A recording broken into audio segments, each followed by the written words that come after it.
Hi, this is Carlos. Hey, this is Hugo. We're from Witchtrap at the Tampa Morgue.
What's up? This is Tony, and you're listening to the Tampa Morgue, season number 2, episode number 60. And as always, I am joined by my co-host from his Tampa, Florida studio, the frontman of Monstrosity. Around here, we just call him Angry Ed.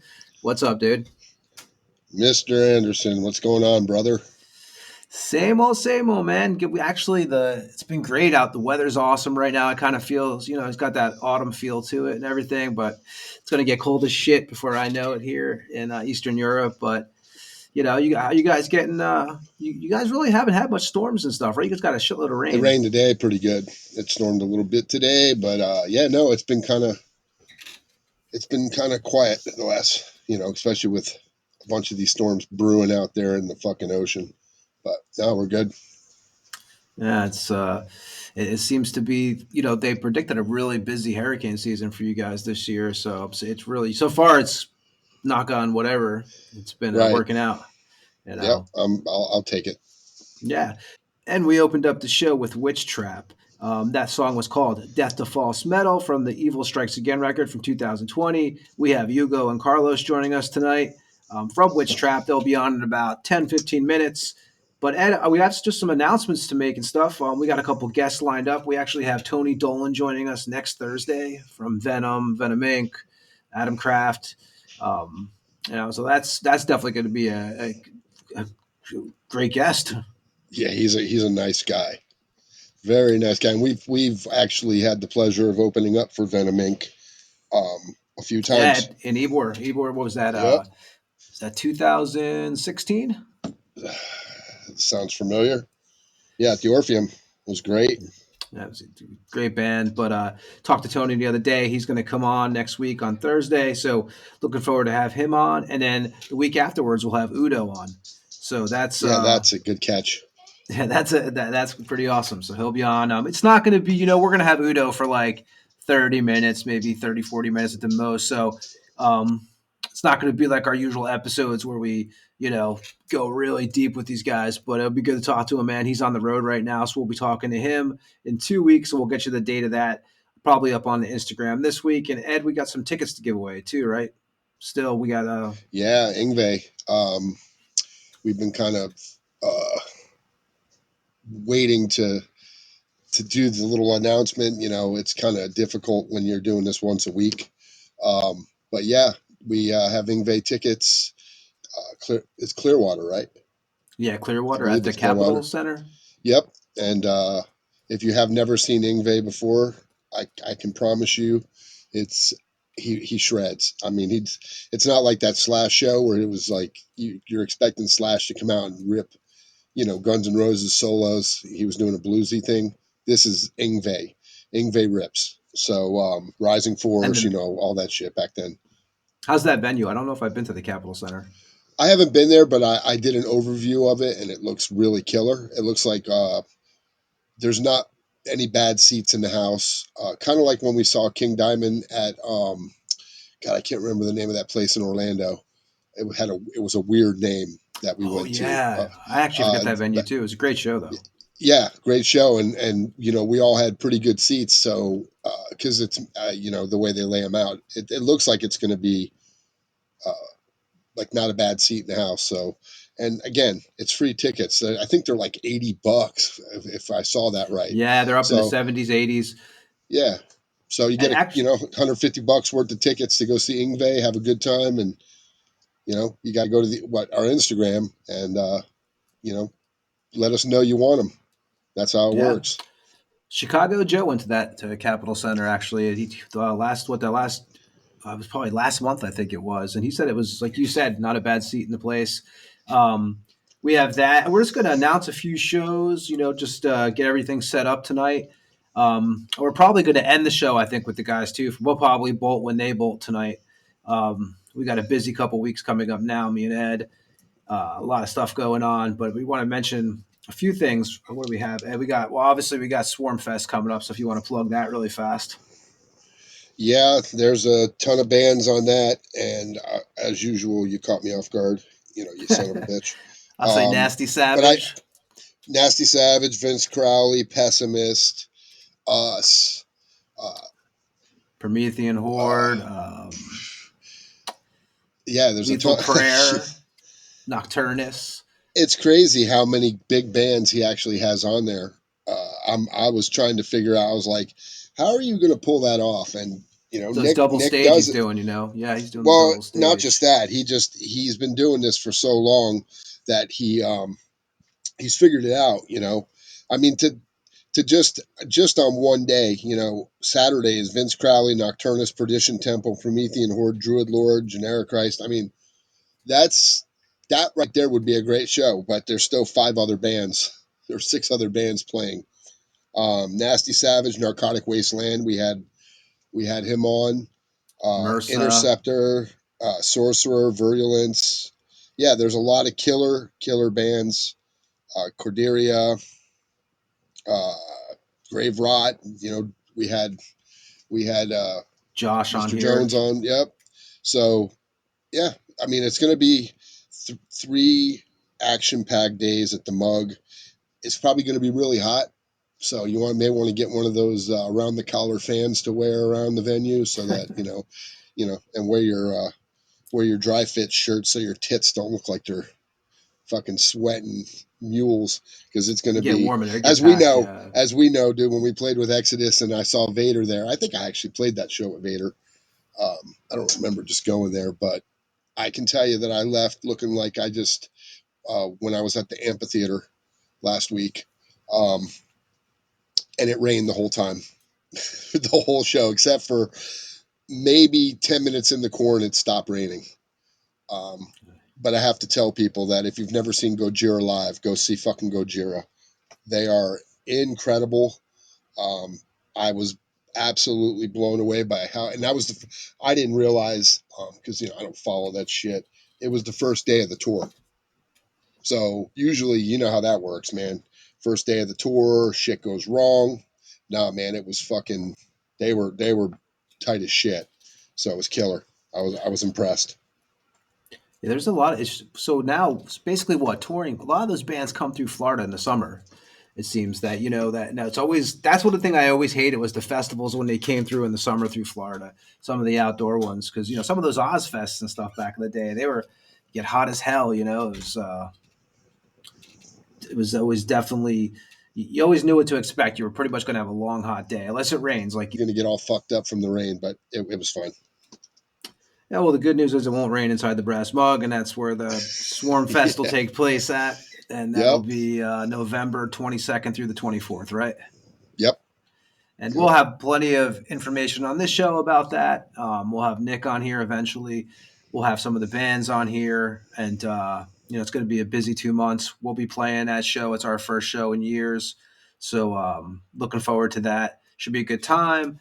And what else do we have here? We have I want to mention because I told Eric Gron I would mention this. He has, I think it's Tampa Death Fest, which is on October 4th, 5th, and 6th, actually. $20 a night, $17 advance tickets. It's also at the Brass Mug. Some of the bands that are playing that is Extreme Fucking Noise, Chemicost, Insanity. Let me see here. Let me scroll through some of these bands. Vast Decline, Tunnels of Set, Burned at the Stake, Skulldozer, Sadistic Vision, Intoxicated. Let me see one more here. And Blasphemation, Scorch, Ejecadator, and I think I said it right that time.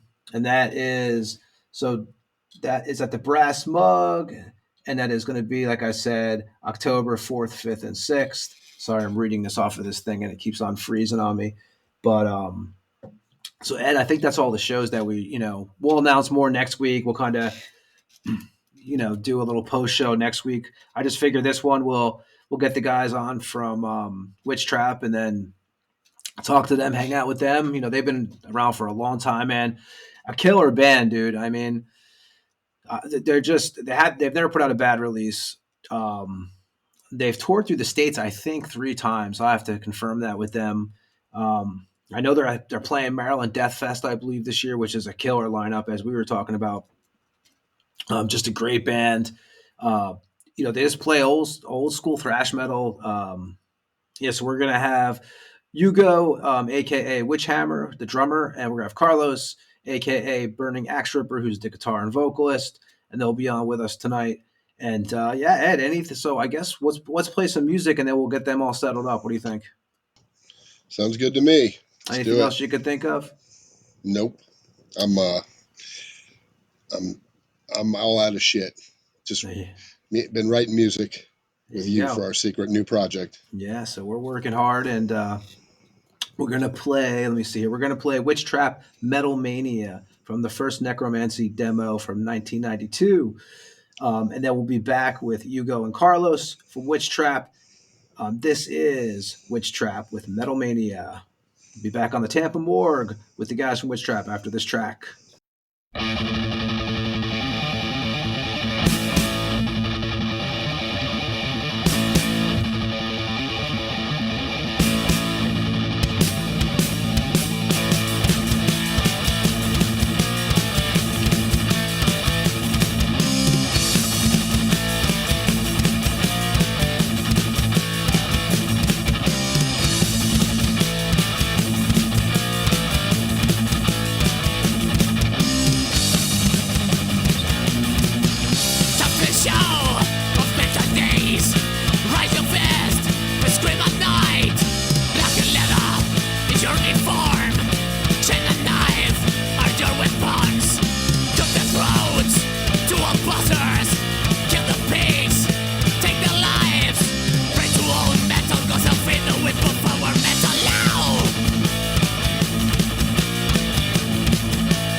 Hello, Tony. Hello, Ed. Hello, guys. How you guys doing, man? Thanks for joining us tonight. Took us a little bit to get on, but that happens on our show all the time, man. Glad you guys made it on with us this evening. Yeah, it was tricky as fuck. Yeah, yeah. So weird. We just actually played Witchtrap too. We played Metal Mania coming into your interview, so we do appreciate you coming on and hanging out with us tonight. And we'll want to talk about the history of the band. You know, you guys have been around for a long time. I talked to you. I was talking to. I think was I talking to Hugo earlier, or was I talking to Carlos? I had picked up a record from you guys years ago that you actually sent me from Colombia. You were talking to Hugo, I think. Yeah, Yeah, you Hugo. were talking to me. Yeah, yeah. Yeah. To I mean, me. yeah, you guys sent me that years ago. I still have it. You guys have put out a bunch of killer records, so we're glad to have you guys on tonight. And we want to start out from the beginning and kind of go through your careers, if that's cool with you guys. Okay. Okay. Okay. So you guys are born. I might say this wrong, but you guys are born in Medellin, Colombia. Yeah, we were born in the early '90s in Medellin, Colombia. Yeah, as band, yeah. We were called Dark Millennium. We played kind of classic death metal. We were very influenced by death metal band called Massacre from here, from our hometown. But once we discovered rehearsing some ideas, which we changed from death metal to thrash metal and old school, So the bands actually start to play old school thrash metal in 1993, but the band idea starts like Dark Millennium in '92. Okay, yeah, and even before that, let's start like you when you guys were kids. Like what were you guys like? You guys salsa, right? Was the thing where you guys were from when you guys were young, before you even heard of metal or rock or anything like that. Salsa Uh, music. yeah, we were very young. I started listening to metal like when I was 11, and my brother was like 15 years old, 14, yeah, 14, 15, something like that. Yeah, something like that. it was still in the '80s, and some years later, it was started playing. Yeah, it was like that. Yeah. Do you remember the first music that really caught your guys' attention as kids? Like even before metal, like the first band or first like song that you really remember? Uh, Yeah, yeah. yeah. In my case, when I was a little kid, I was listening mostly my parents' music. The music they liked. It was Caribbean music and stuff like that. Suddenly, and this is kind of funny, but suddenly I was at, at my how do you say, the first school, elementary school, In the high and school no, elementary and school, in the elementary. bus, and the bus driver was playing Bon Jovi, uh, living on a prayer, and I was like, what the hell is that? And a mate that was sitting next to me, it was like, that's rock. I had never listened to something like that before, and I was very interested in that type of sound, and after that I just started finding out, music. And I think that the first real metal record I listened to, it was maybe, I'm not sure, but it was maybe the Number of the Beast or even Kill 'Em All. So that's my story in metal. In my case, it's similar. I think having in mind I am 4 years older than my brother, I discovered metal because my friends, my neighborhood friends, they were listening music from the radio, and was usually to hear some stuff like Black Sabbath, Led Zeppelin, and Deep Purple, and Scorpions as well. So I was very interested to listen that kind of music, but I never imagined in that time that my brother was listening the same kind of music. So a couple months later, I was introduced into metal because I have some homework in the high school about the rock history. So I discovered Kill 'Em All from Metallica, and this album blows my head off. You know, my blows, my brain blows away. So I was hooked on metal immediately. So I And stopped to listen. didn't your teacher give you a tape or something with a bunch like different like Metallica on there and Motorhead and stuff? Not really. It's because a casualty or situation of my life. I never heard in my life in that time when I was teenagers that metal exists or something like that. I just listened radio. We heard my parents' music and some kind of salsa. But rock arrives in our lives in a different ways, but at the same time. So, so this is the way we discover metal. it was like maybe 1986, maybe 87, when we got into metal scene actually. Okay. And and where you grew up at, the neighborhood you grew up in, you guys, so you were raised by a Catholic family, right? Because I think that was a big thing in Colombia, right? Most of the families are Catholic there. Yeah, yeah, Yeah, yeah, yeah. This is the most I don't know how to say. This is the ruling religion in Colombia, and I think in most Latin America, almost everybody is Catholic. So yeah. yeah, and It's Catholics and Christians. no Catholics. Catholics. Yeah, Okay. and there was a lot of repression, or there was a lot of pressure for like the heavy metal people here, because we were always seen as satanic people or something like Yeah. that. So there was always like a lot of pressure in the family, at school. Yeah, Neighbors. Yeah. it was everywhere. In everywhere. And your guys' neighborhood, right? You guys grew up in a kind of a rough area, right? It was like between two cartels, like the Northeast area. Are you talking about criminality? Or Yeah. Not. Yeah, yeah, yeah. Yeah. There was still that. There are a lot of sicarios, and a lot of mafia and stuff like that. And yeah, it was very, very dangerous in those days. The neighborhood and the city. Yeah. The neighborhood where we are living since we were childs has been a very dangerous neighborhood. Even in the door of our home have been killed two people. So uh, we grew up listening to metal because a casualty of life, but I mean metal saved our life because our friends, almost all of them, from the childhood, they were uh, they were Killed. they were killed, and some of them are in prison. And so it's good to have this cover metal because this music take us apart from that situation in our society and neighborhood. And the metalheads, did you guys have trouble with the gangs too? The metalheads, right? They would didn't they cut off people's hair, stuff like that sometimes, and just kind of give you guys shit all the time? Uh, I'm not sure about the question. Are you asking if some metalheads Like were cutting bothered by their the hair by gangs, force? no, like Yeah, no, yeah, the yeah, yeah, gangs. yeah, yeah. That happened. Yeah, not to us. Not to us, yeah. We were never uh, attacked Affect by. Yeah, attack. we were never attacked Yeah. by the gangs or something directly, right?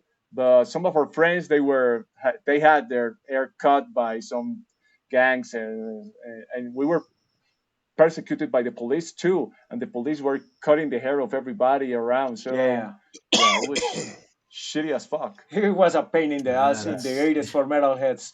In our society, being a metalhead is like having a signal in your head that you are a bad person or drug addicted to drugs or so. You know, was very very hard times. Absolutely. but you guys did as metalheads, didn't you guys do something where you guys would get together through the neighborhoods and record records together? When someone would get a record, everyone would get together and make copies of it, all the metalheads, and share them. That was a kind of a thing, right? To find music in our city in those years, it was complicated. The music was not so available. There was I There no metal store or something like that.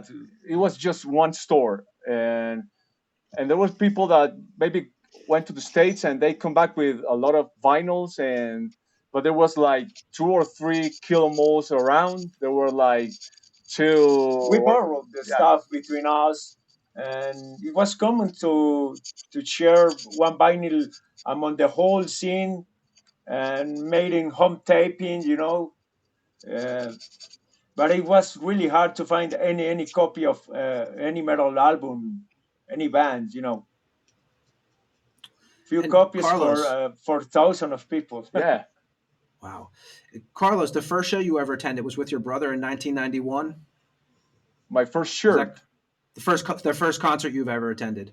The first metal concert. My first concert was Massacre, I think. Massacre, we call that Massacre. Yeah. Mm-hmm.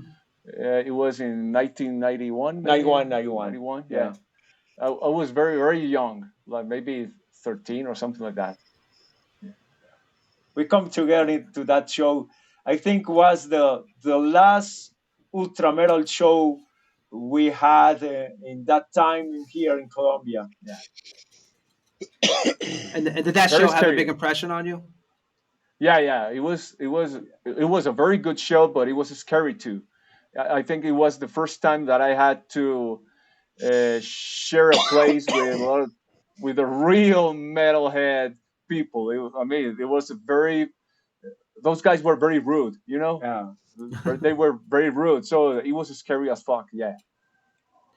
It was common. It was common to me, but I have been in couple metal shows before. Anyway, when you saw that amount of metalheads dressed in black, spikes and jackets, and it was scary for us. Although I have been in two, 3 concerts before. Anyway, our scene was looking like very radical and rude, like my brother say.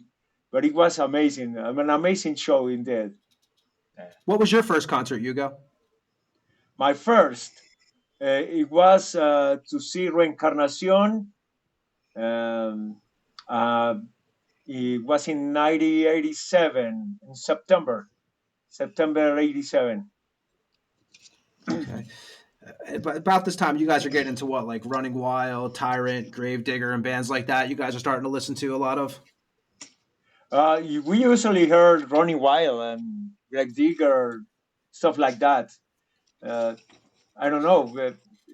When you are listening to music, you are like married for eras or times, listening to one band, but we are very, very good fans of early German heavy speed metal. Yeah. It is not only Destruction, Creator, and Sodom. It was still Gravedigger, Running Wild, Tyrant. Those bands. Vampire, Halloween. Yeah. And what were some of the Colombian bands around at that time? Like some bands, like was it Astaroth and bands like that? Like, what are some bands that you guys remember at that young age in your local area? Okay, but from 80s, I think I remember bands such as Athanator, Degraded, Astaroth, Reencarnación, Massacre, Blasphemia, Nemesis, Gloucester Gladiator, Necromancy. Actually, Danger. Danger is one of the. Even we have a good friendship with all of them, but it was good to meet those guys over here around in the shows with younger and new bands. Nowadays, it's good. Okay. And They are still in the instrument-wise, scene.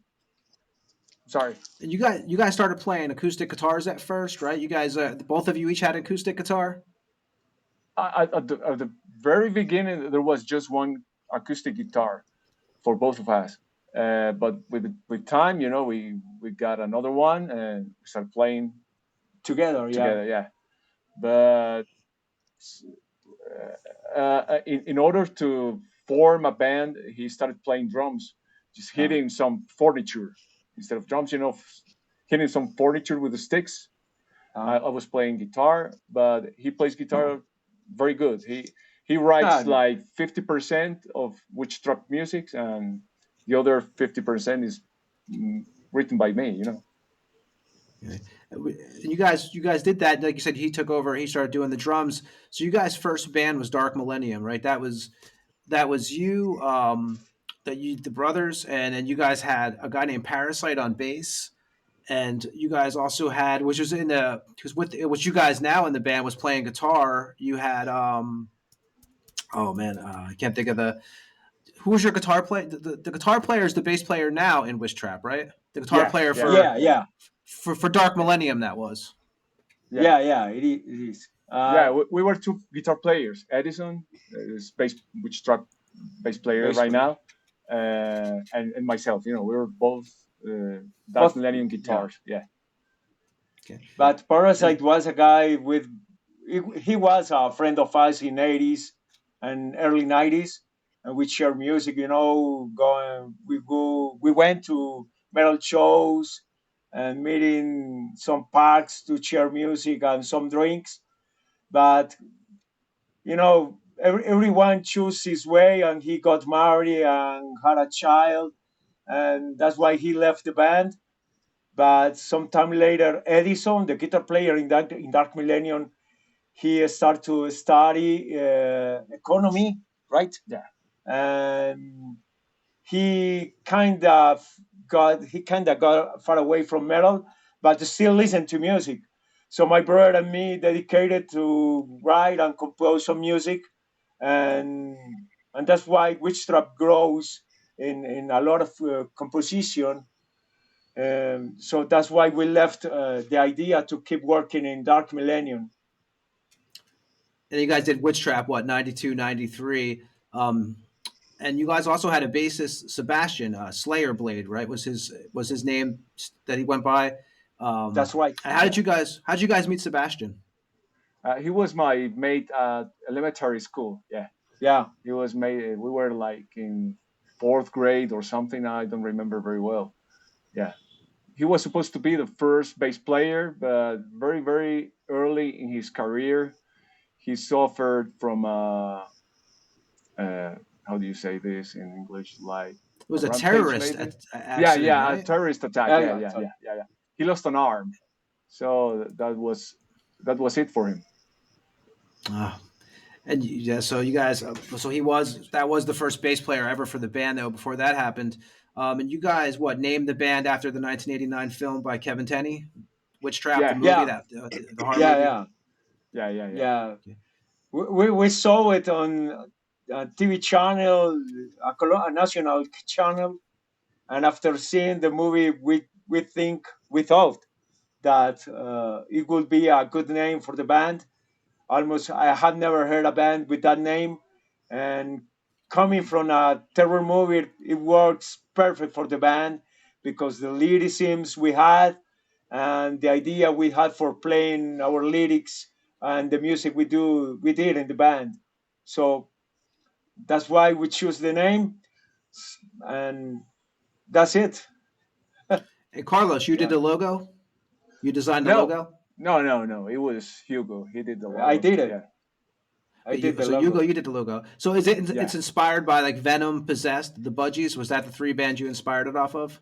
Yeah, exactly. I choose those three bands logos to inspire myself to draw the logo for the band. And if you saw the first Venom and first Budgie logos, they are very very kind of similar.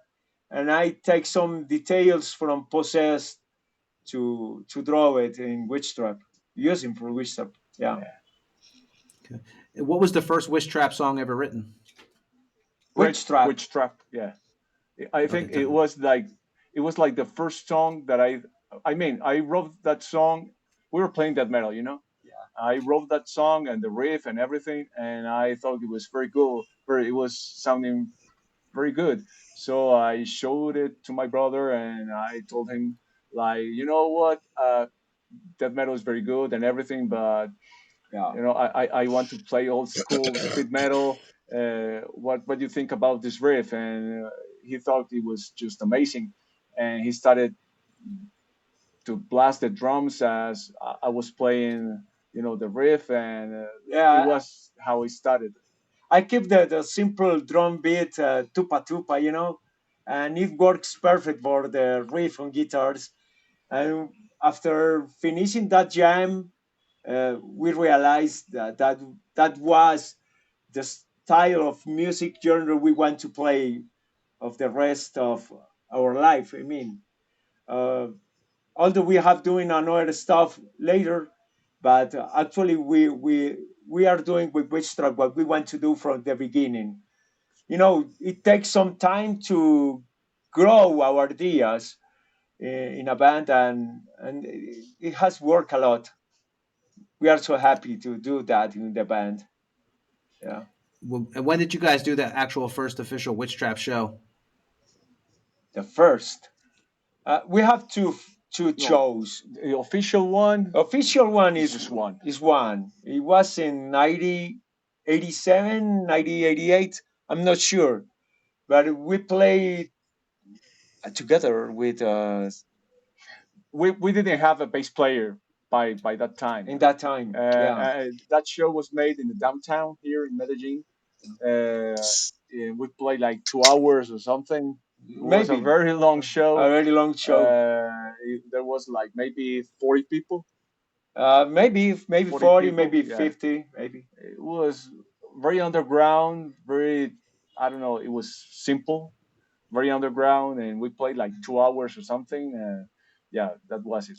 I remember the the founder of Holocaust ultra metal band from Medellin, Holocaust. The founder of this band, Popeye, who's Popeye, he was Popeye. yeah, yeah. What is his name? Manuel. I don't I don't remember his name, but Yeah. Popeye fixed some shows, small gigs here in the city, and he told us some time to do something with the band because we have released our first demo tape, the first Necromancy. So that's why he chose our band to do something in the downtown, and he's the guy behind that first official show of Witchtrap. I think it was in in late 1999, 97, right? I don't know. I'm not sure. I'm not sure really, but I think so. Okay. And Carlos, did you? What made you want to do vocals? Because you did vocals in Dark Millennium too, right? Yeah, yeah, yeah, yeah. Was that something you just knew you wanted to do, or was that? Like being a singer? Or, Yeah, being a singer. yeah, I have always been like very interested in singing.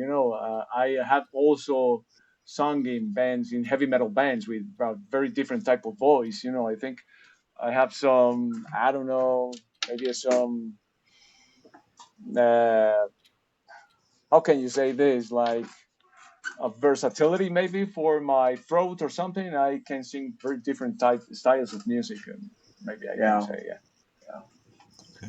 And lyrically, you guys do different than, like, lyrically, you guys are a little different than some of the other Colombian bands, right? You guys don't write about the political stuff. You guys pretty much, lyric wise, it's kind of like Venom, Bathory kind of, Yeah. destruction kind of lyrics, right?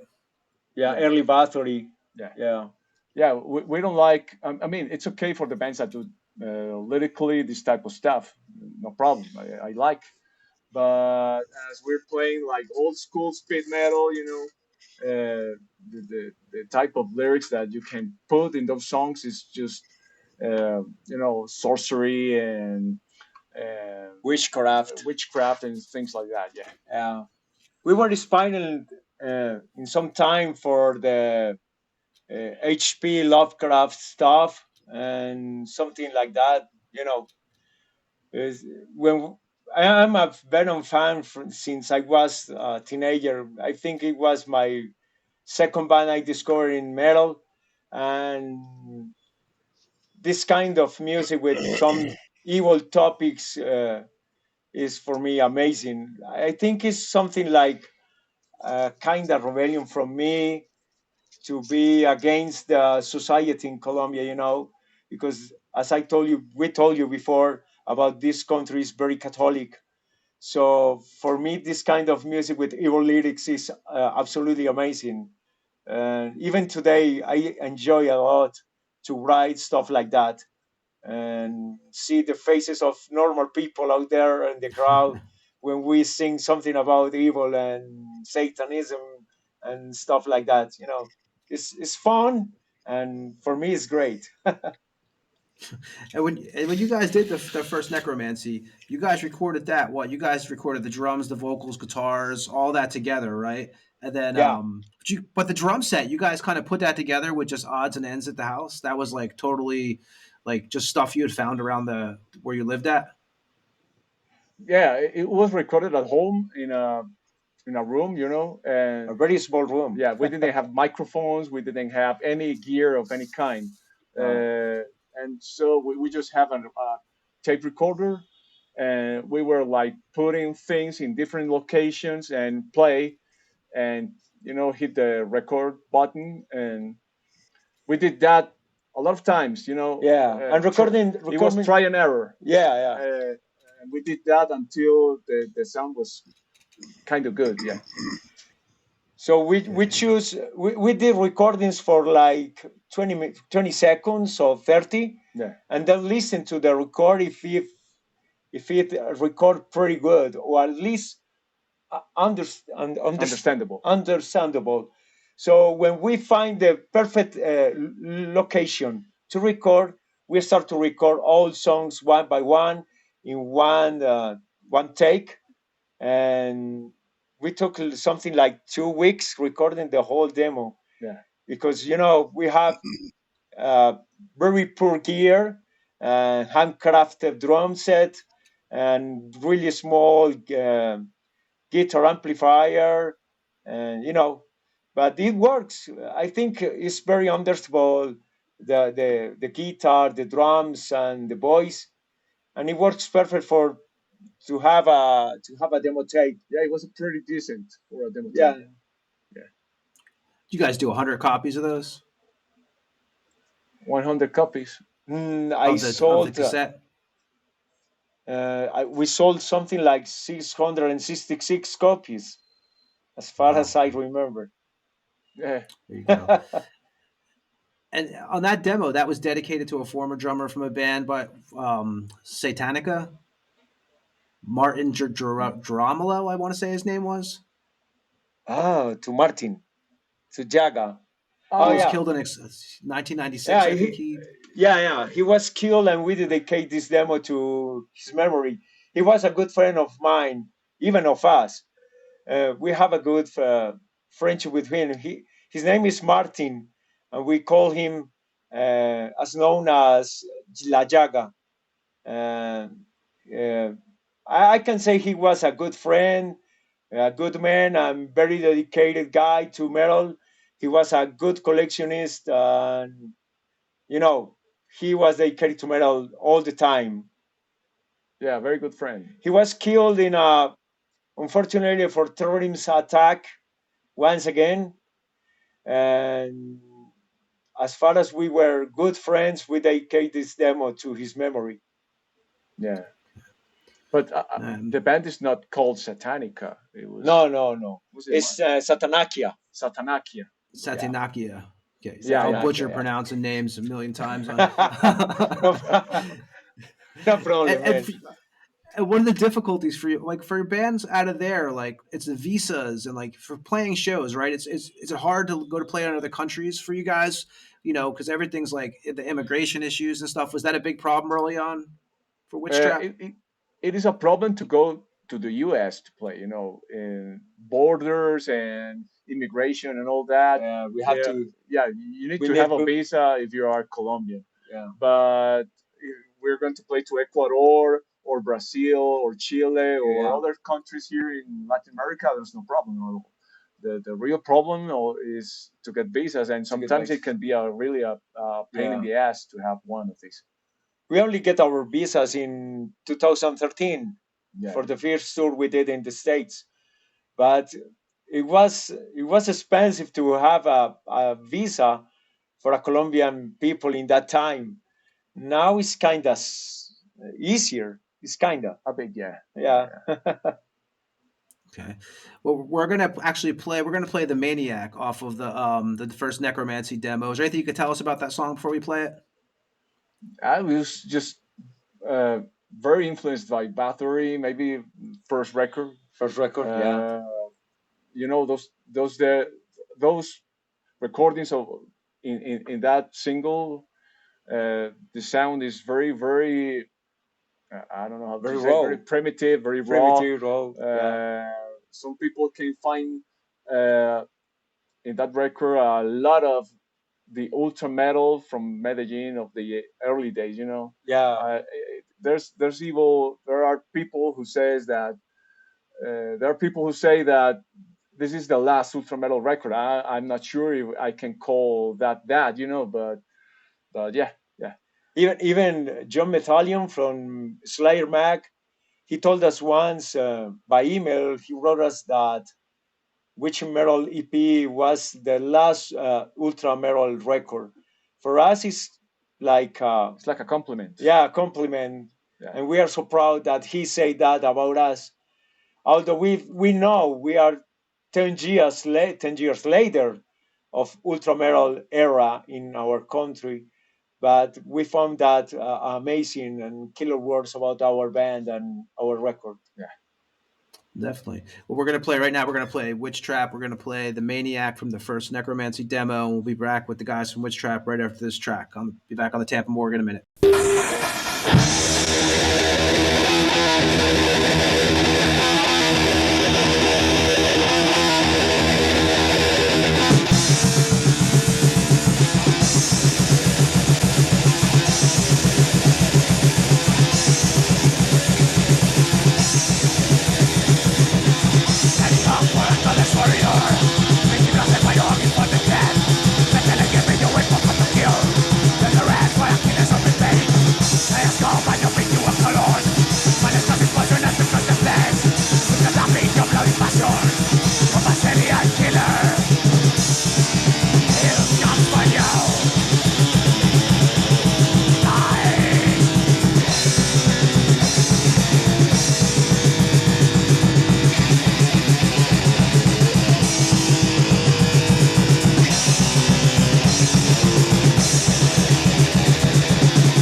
Okay, so when you guys put that demo out, how was the in your local area? Like, did the band start catching attention in the scene? Yeah, Oh, Go ahead.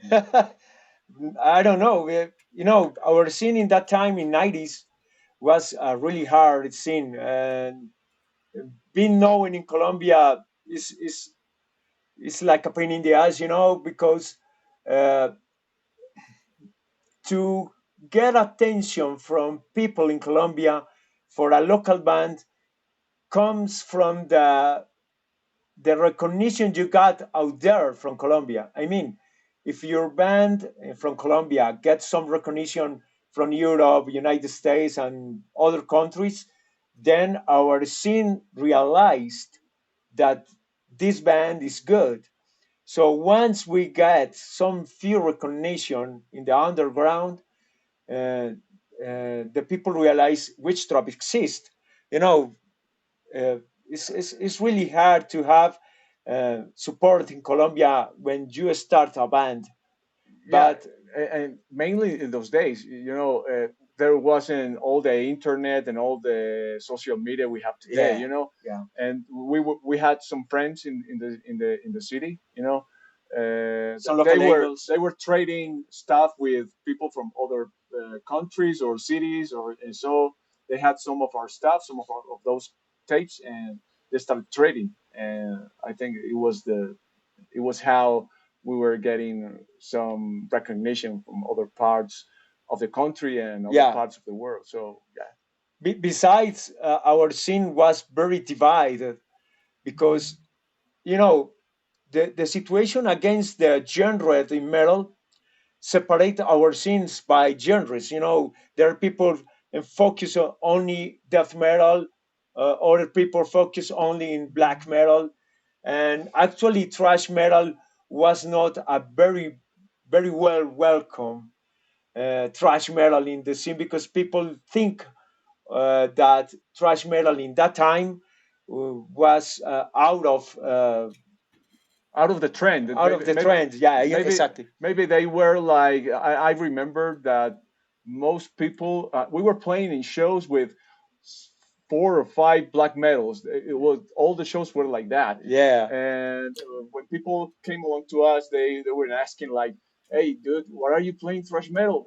What the fuck are you Yeah. doing? I mean, what's your intention playing this?"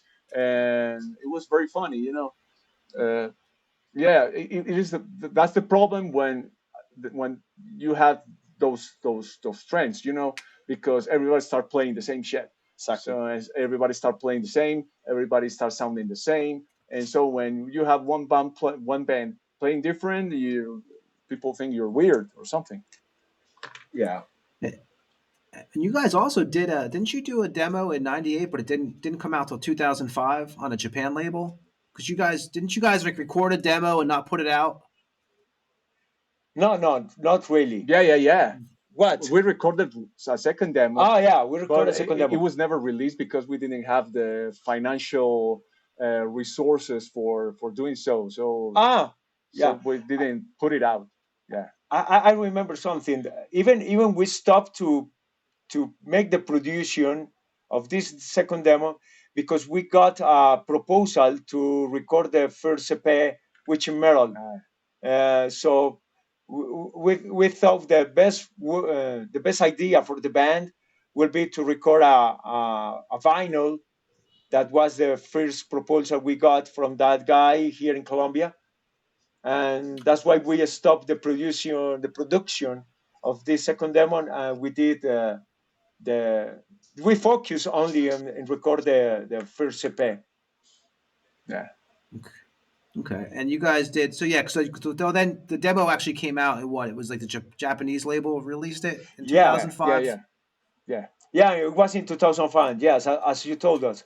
We got a proposal from Obliteration Records from Japan, and we got some support from Alex from Massacre because he did a pressing of the Massacre demos through that label, and the guy from Obliteration Records uh, got some feedbacks from him, from Alex, and that's why he got the deal to make a compilation of both demos on CD version.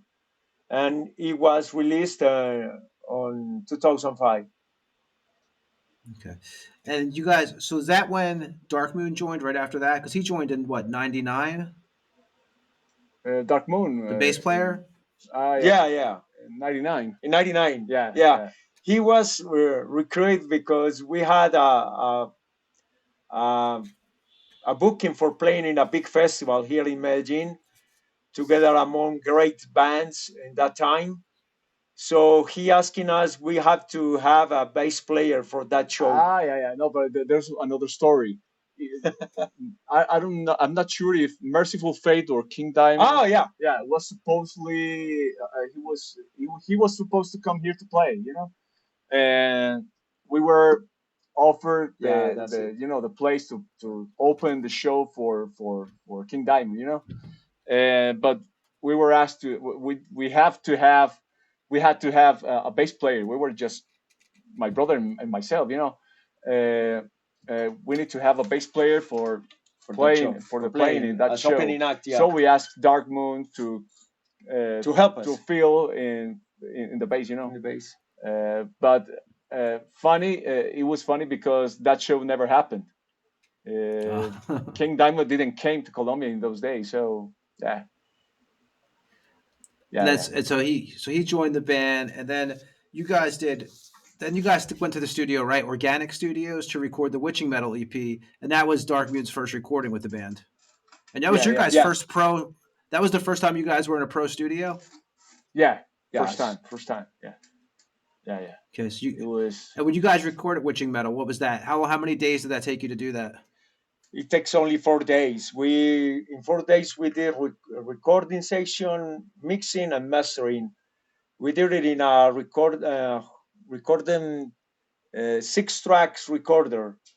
It was tape. It was recorded in tape. On tape, and we only had 6 tracks. 6 tracks in that tape. Yeah. So we did the drums in 6 tracks, and then mixing in stereo channel, and then we use another tape for other 6 tracks to record guitars, bass, and voices. And it works in. It's an amazing studio. We have a lot of knowledge, and we learn a lot how to record, because it was our first experience recording. And since then we realized we have a lot of things to do for next coming recording if we were going to do that. Obviously we did it, but we learned a lot. It was amazing. And Malignant Productions, I think that was what it's called, right? The what you guys put it out on. Was that that came from a festival you guys played? Is that how you met the guy who owned that label? We were playing in another city called Cali, and that's the place where we met him. They were like kind of a society. I mean, there was those guys from Cali, Colombia, and there was another guy in Miami, I think. No, in LA. In LA, yeah. And those guys were working together, and they were interested in in releasing our stuff. So that guy that was here, he asked us, if we were interested in doing the record, and yeah, that's how it happened. But the vinyl production was done here in Medellin, in the last factory of vinyls. Yeah. It was manufactured here. Yeah. Or crafted. Yeah. Crafted. Yeah. It was I'm sure it was, but like a budget was always a big issue for you guys, right? Because you guys, I know, was it Hugo? You were a goldsmith, and Carlos, you were a translator. Yeah, I'm a goldsmith. Yeah. I started translation a lot of years ago. I never worked in that. I actually worked a lot of years in a call center as a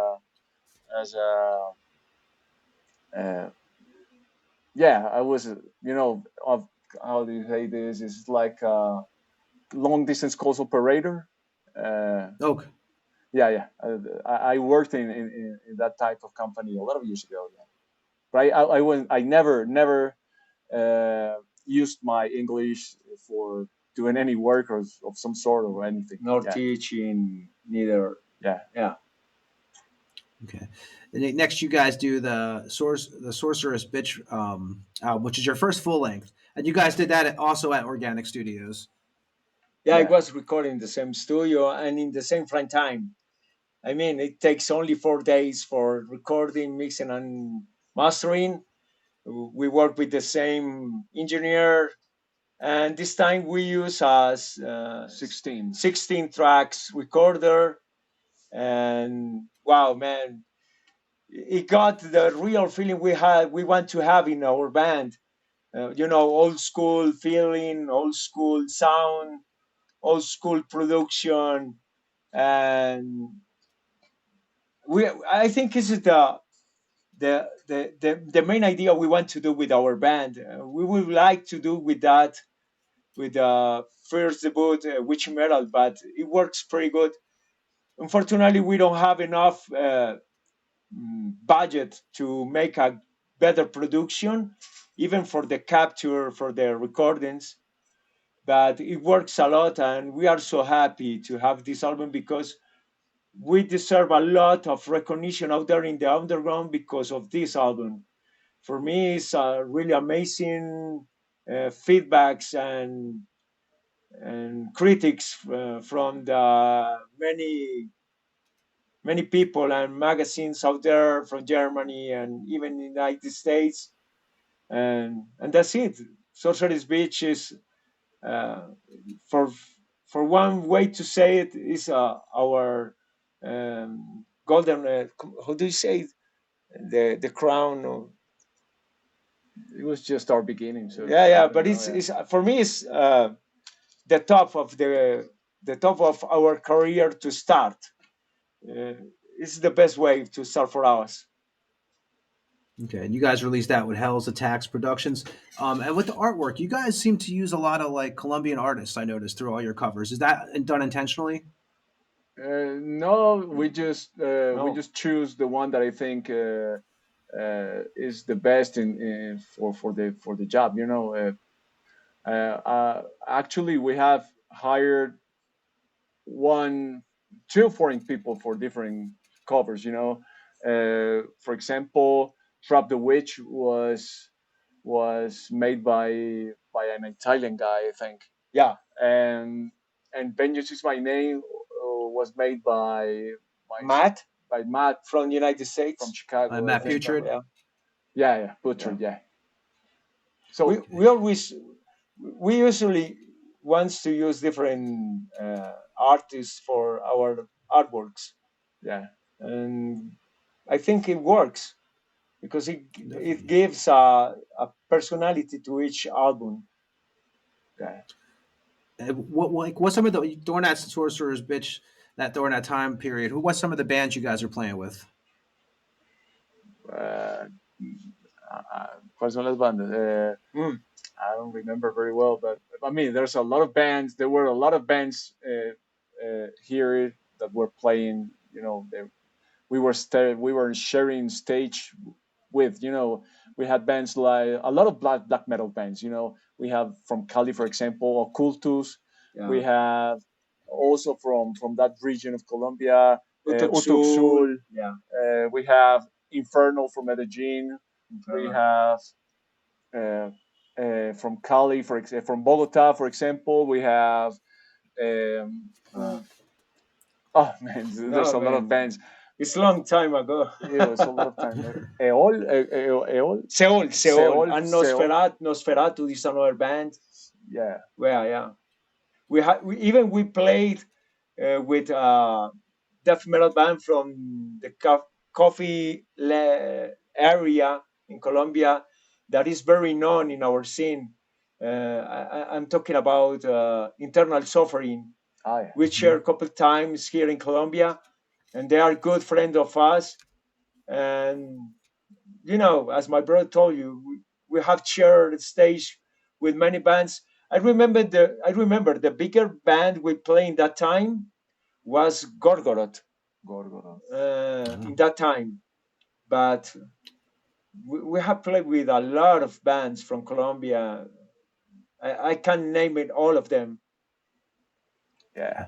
And then right around that time period, that's when Dark Moon left the band. And that's when you guys got Edison, aka Enforcer, in the band. Yeah, Yeah.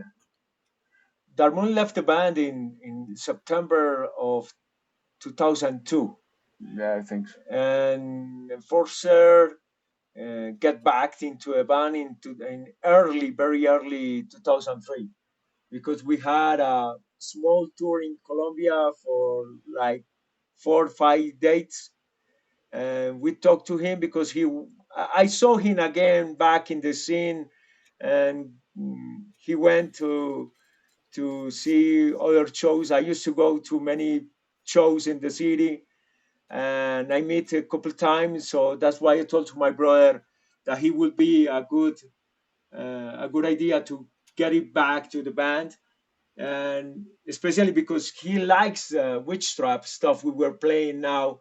I mean, playing thrash metal, and once we get into the band, as far as he is a guitar player, he did it pretty good in bass, and that's it. It works for those 5 shows, and he stayed in the band for at least 20 years now. It's awesome. And you guys, so that's what 2005. You guys put out that compilation with the demos, the first demo, the second demo, Yeah, and you guys also had a Bathory cover on there, "Born for Burning." You guys also, is it true you guys recorded the Destruction cover too, but it got erased? "Curse the Gods." yeah. This song was recorded, but it's lost. We never found the recording. We tried to find it in many tapes. We record our demos because my brother already told you before, and we did some recordings, and Curse the God was recorded, but unfortunately it was lost. We never found it. Yeah, but Battery was recording the first record and the first demo. The first demo. Yeah. So we took another song. Metro Mania was It's released like a on hidden a track, right? Yeah. It was in a compilation tape. Tape compilation was done in 97 maybe, called Black Moon compilation, Oh yeah. and we took this song to add in that. And it was like the same. It was a compilation in cassette, and it was a lot of black metal bands and Witchtrap. Western, Yeah, same thing. same thing. Yeah. But all these bands, black metal bands in this compilation, are friends of us. Yeah, All of most of them. them. Most of them. Yeah. Most of them. Yeah. I was going to ask you, did you guys start getting like a black metal following? Like a lot of the kids used to come to your shows and stuff. 'Cause you guys were on all the comps and you guys were on the bills on a lot of those bills with a lot of the bands, the black metal bands. Yeah. Yeah.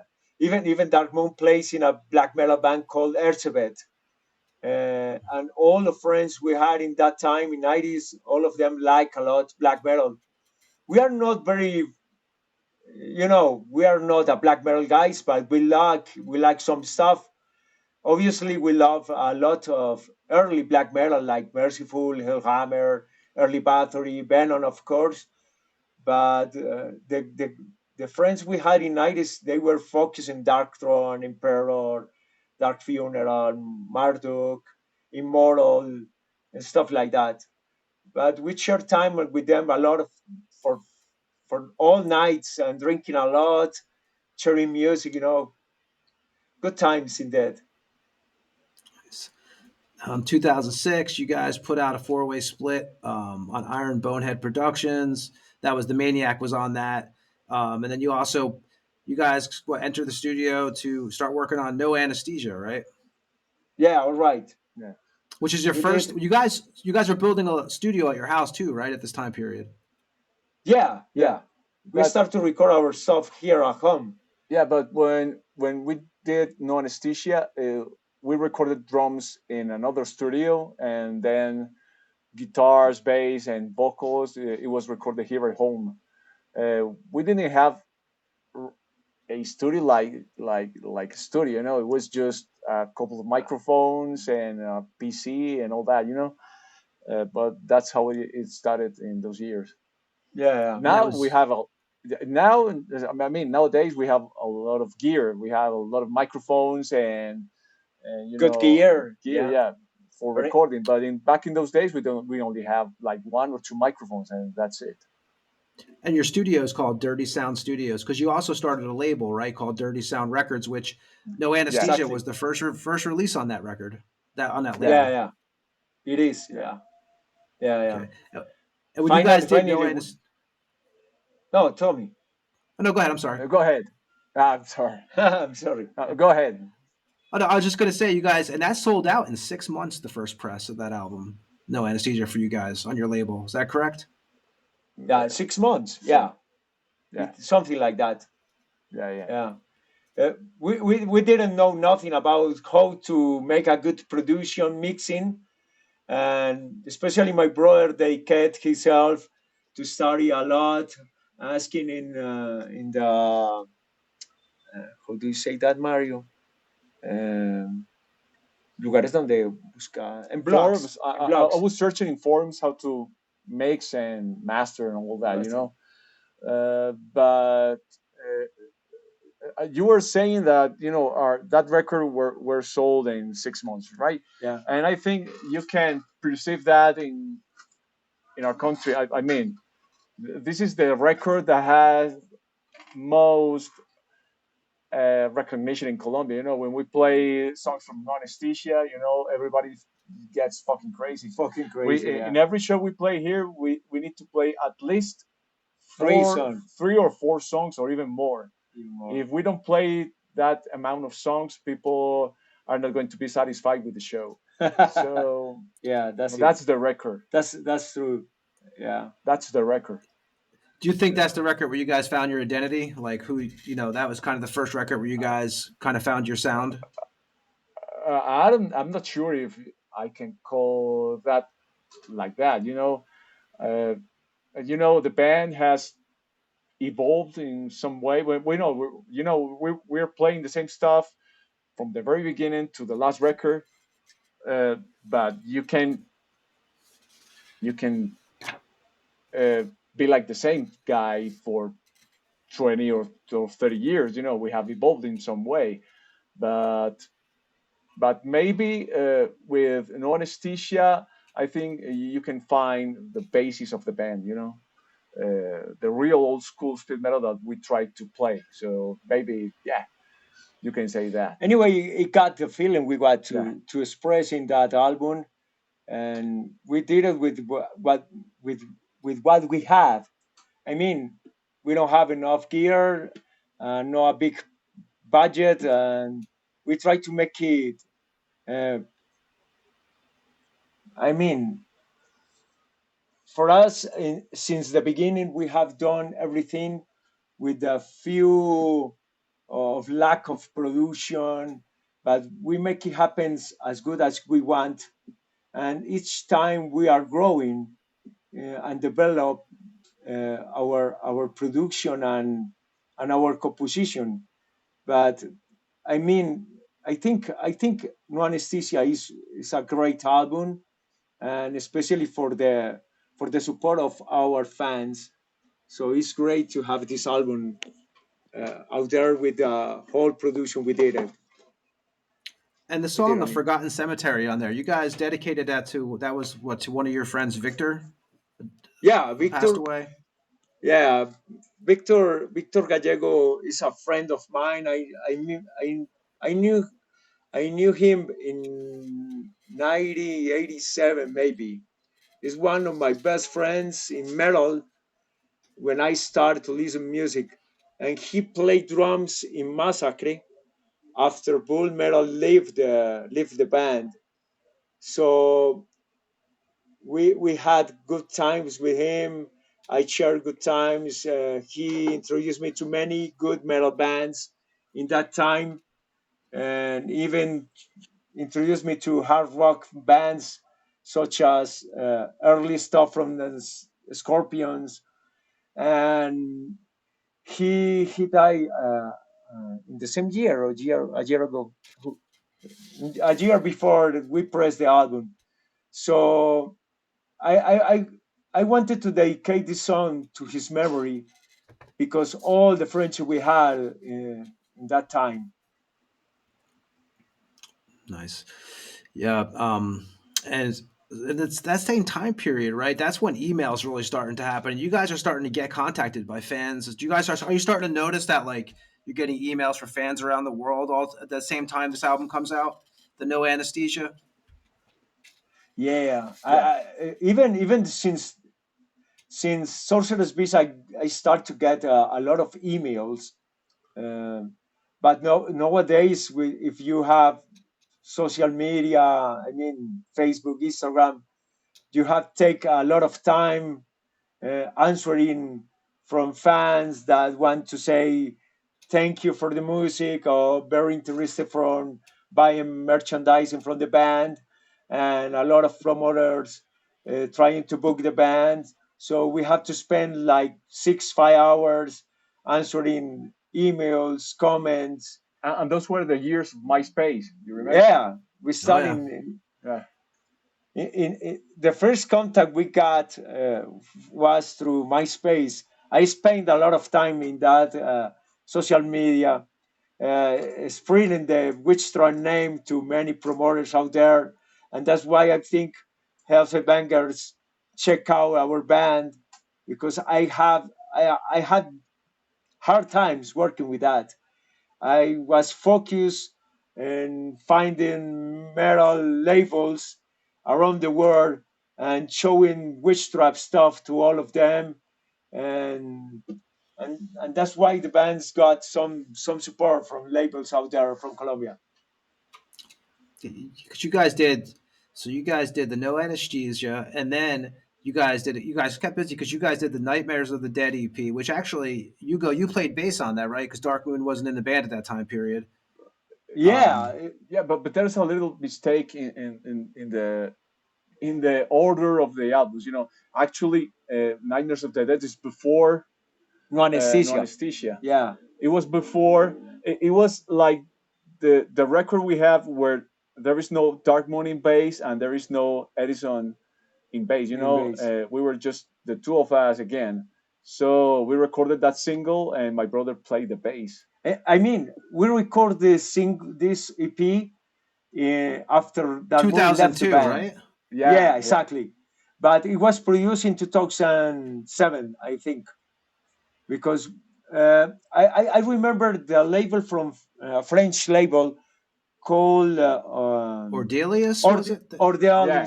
Ordealis Records Yeah. was because they did Sorcerer's Beast vinyl pressing. Yeah. So they show a lot of interest to press the Nightmares of the Dead, but for some reason they broke, and our production was stopped by no anesthesia production. And once we get some budget to produce the single, we did it on CD version through our own label, Dirty Sound Records. But actually, it was recording 2002. That's why I made the bass session on this recording. Okay. And then you did 2008, you guys did a three-way split, and then 2009, you guys did a split with Revenge from Greece. And what Yes. 2010, you guys played in front of. So you guys was that the biggest crowd? You guys played at thousands of people. I don't know the name of the festival, but it was in Colombia, right? You guys played a huge festival there. Yeah, It's Bogota. Rock al Parque Festival. Yeah, This that's what is it the was. biggest. Yeah. This is a big, really big festival in Colombia. It's for free. I mean, Yeah, it's for free. People don't pay for tickets or anything, and it's like 70,000 70,000 people. Yeah. We were opening act for Samael, but we got a big experience there. We were playing maybe a couple times in front of 3,000 people, but never we thought we were going to play in front of 70,000 people. It's a really, really big experience being in front of that amount of crowd. And fortunately we did a good show, and the people got very impressed by the style and the performance we did in that show.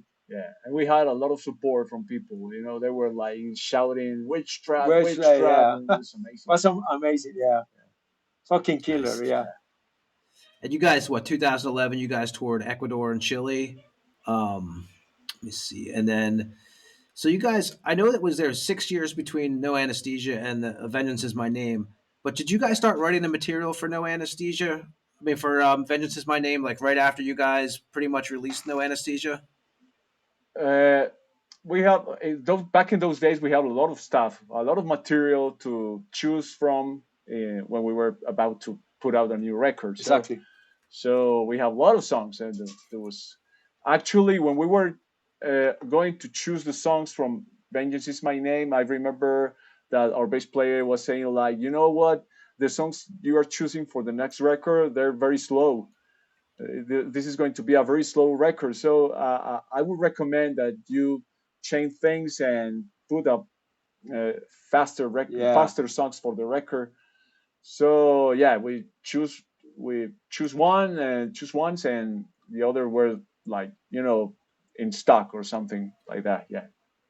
Yeah, but we took like 6 years between those albums because at the same time we were recording the second album of Mario's project Nightmare, and Ah, yeah. this production of the second album About to Explode took us a lot of time. So that's Hugo, why you we played drums in Nightmare, didn't you, for like 11 years? yeah, we Yeah. play in the demo and two albums, the two first Yeah. albums. Yeah. So in that time, that's why I left the band because I realized Witchtrap was demanding a lot of time from me. So I think I thought that the best deal for the band was to dedicate myself to put all the effort to get more exposure to Witchtrap, and that's why we take 6 years between those two albums. Actually, we take 3 4 years for album between them, but this time was because we dedicate a lot of time for the second album of Nightmare, and and that that's it. Yeah. But that so you guys mentioned Hell's Headbangers before. I know that was a huge thing for you guys. You guys signed a deal with him too, to them that same time period, and that's when you guys were basically that deal got you guys to be able to purchase what drums, guitars, and amps and stuff like that finally for your studio. Uh, Sorry, I don't understand what you mean. Can you ask So when again, you please? yeah when you guys signed with Hell's Headbangers, is that deal was able that was the first deal that was basically made it capable for you guys to get like drums, guitars, and amps, like get the gear you wanted right for your studio. Not really. I mean, I started. We were playing a lot. We were playing lots of shows, and I was working at the company where I was playing, where I was working, and my brother had a very good time with his skill, with his goldsmith profession, and so we were. I mean, we didn't get rich, but we have Yeah. a lot of resources to start buying things. Uh, But actually, Hell's deals help us a lot. yeah, yeah, Yeah, actually, because it contributed a yeah, lot. he Yeah. contributed a lot because the earnings and sales were pretty good with both albums. We started to deal with them in 2006, and I remember the first payment. With that money, we buy a professional drum set, and for the second deal we did for which metal we released, we start to buy some microphones and sound targets. Sound targets is great. Sound cards. Sound cards, and that's why we help with. As I told you, it contributes a lot to start to create our own home studio. Yeah. Yeah. Okay. And yeah, how is like having your own home studio now? How much nicer is that than being on the clock at some other studio? Because you guys can actually take your time and work on whatever you want. It's got to be a big luxury for you guys. I mean, it has its uh, his good and bad things. When you're working on your terms and with your time, it's very good because you don't have the pressure. But at the same time, you can become very perfectionist. Maybe can I say that? You try to spend a lot of time making a good production, and you're never satisfied. You're never happy. So you take 1 month, then 2 months, and you listen and listen again, and you can take a year or even more making something that could be it can be done faster. So yeah, it's good, but you need to be very very aware of what you're doing because it's good because it's cheap. I mean, you don't have to spend any time to record or spending time making a mixing or mastering. But in the same time, you are trying to get a better production. In Colombia, it's actually no easy to have a good production because we don't have a lot of knowledge, at least in that time. So that's why we took a lot of time making productions. So for those albums we did, especially in Anesthesia and Vengeance Is My Name. Vengeance takes something like a year in the production, mastering and mixing. So did you guys start recording that in 2010 and then finished in 2012 on the Vengeance Is My Name? Yeah. We started to record it in late 2010. I mean, on November, December, and we finished it in January 2012. Okay. And then we mentioned you also had that was from Matt Pucher did the artwork on that for you guys, and you also changed the band's logo a bit on that record. The logo. It was his idea. No, not my idea. actually, we had two logos. We have the logo all people know, and we have the other logo, but we stopped it because we were fascinated for this. How do you say? For the symmetry of Metallica logo. So that's why we choose the first logo, But we had the Antichrist logo at the end of the word. And this album has not a lot of satanic lyricisms, but a lot of vengeance and revenge stuff in the lyrics. And that's why my brother and me talk about what if we add the other logo to add this evil atmosphere. And I thought that it will work perfect for the album. And but if you realize both the logos are kind of similar, the only change is in the last so the last letter. In the last letter. So actually we think it works perfect, and we use both logos.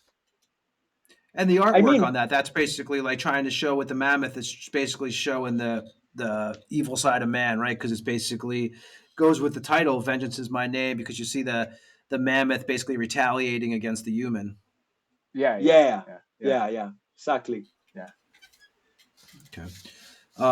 And you guys did that, and then you guys around this time, you guys are starting to get offers to play in the Europe and the US. We played the first show in Europe. It was in Norway. 2014. Yeah. Right after Vengeance Is My Name was out. Because you guys had done shows at that point. I'm sorry.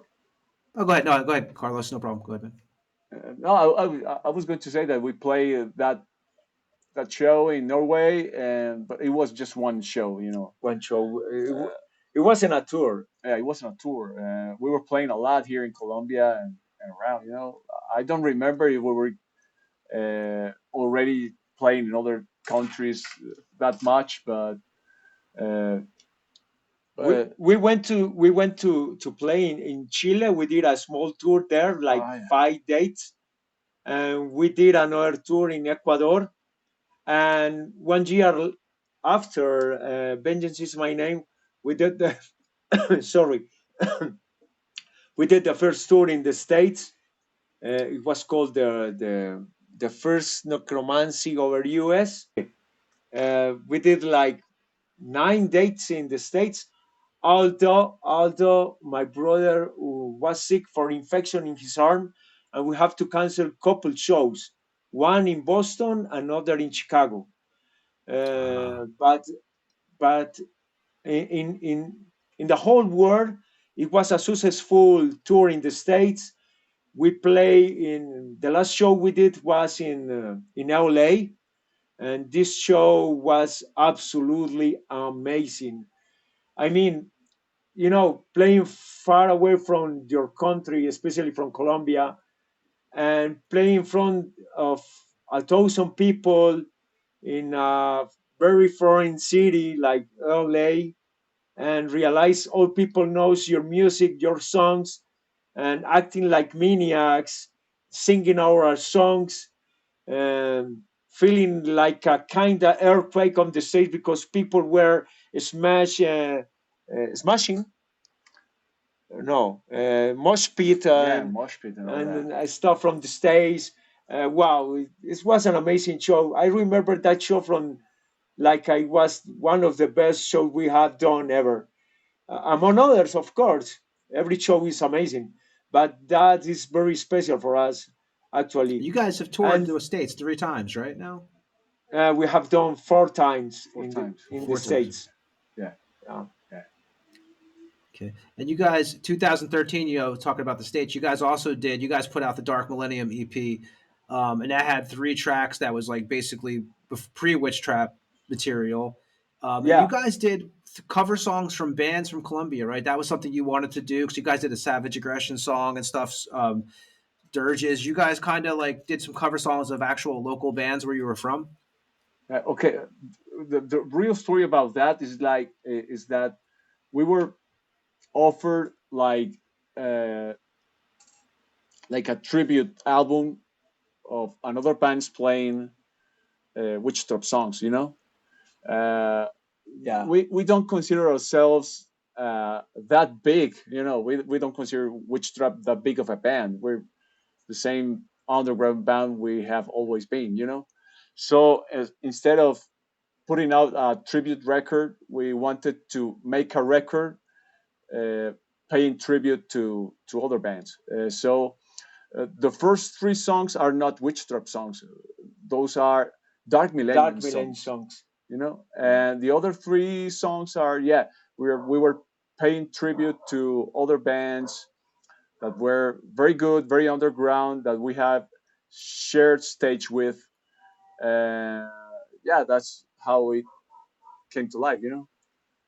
Yeah, even because we are friends of them and we love their music, and we think if you have a kind of very known band in your country, uh, we know it, after being in the States, we know we are very underground band even today. So for us, it's great that seeing like being a Colombian band covering Colombian bands is something that no usually all bands in Colombia do or does. Okay, you got me. Uh, so for us, it was great to think about to make covers of Colombian bands and showing we are like just like them, such as them. I mean, we are underground bands. We respect them. We are friends, and we do covers from Colombian bands. Or people in Colombia used to do covers from foreign bands, of course, and classic bands. But why not to do a cover for any other Colombian bands?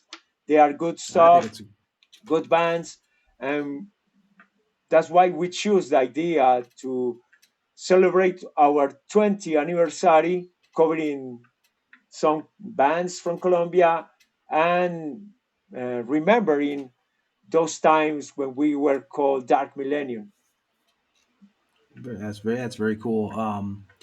And then Thank you. the band you guys did a split with after that, we actually had Dawn of the Dead on here probably a couple months ago, maybe it's probably 6 months ago now. You guys did a split with Nunslaughter, a 7-inch, through Hell's Headbangers. You guys played with Nunslaughter as the opener, and they actually wanted to do a split with you guys. Yeah, we played with them in Cali once, and we have shared a couple times with Non-Slaughter. Yeah, Yeah, Finland. in Finland in Steelfest last year, and once in Cali, Colombia. We had a good time with all the guys, with Don and oh, sorry, I forgot the name of the drummer. Was Jim still with them at that time period? James, yeah. Yeah. We had a good time with him. Unfortunately, we passed away, and I had good times with him in Cali. But all the guys were so kind with us, and we shared stage and make it burn to ashes. It was a good time with them, and actually we have good relationship with them.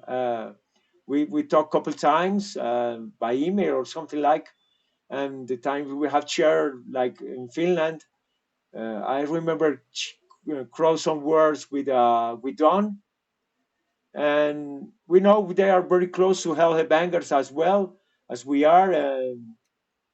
We have good relationship, and we are comrades, and metal friends, metal brothers. Yeah, it's a great split. We're actually going to play one of the songs from it. You guys had Sex Commander on there and The Devil on the Loose. We're going to play Sex Commander off of that, actually. Oh, We're going to play. okay. Yeah, we're going to play Sex Commander off the Witchtrap 7-inch split with Nunslaughter on Hell's Headbangers. We'll be back on the Tampa Morgue right after this song.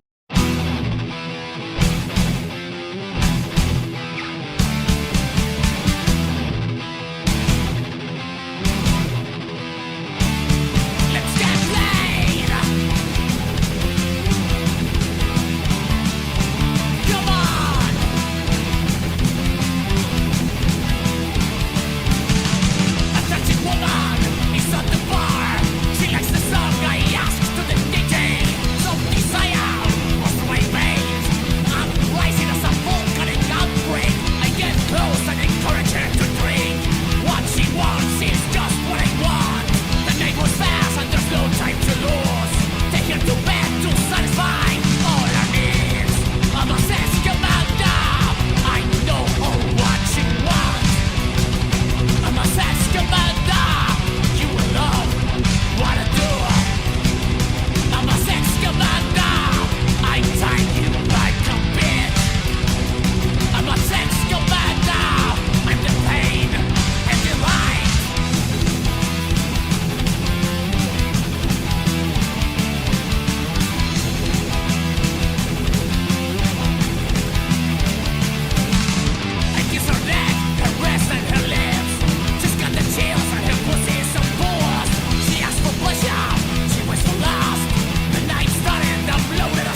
And that was Witchtrap with Sex Commander from the 7-inch split with Nunslaughter that came out on Hell's Headbangers.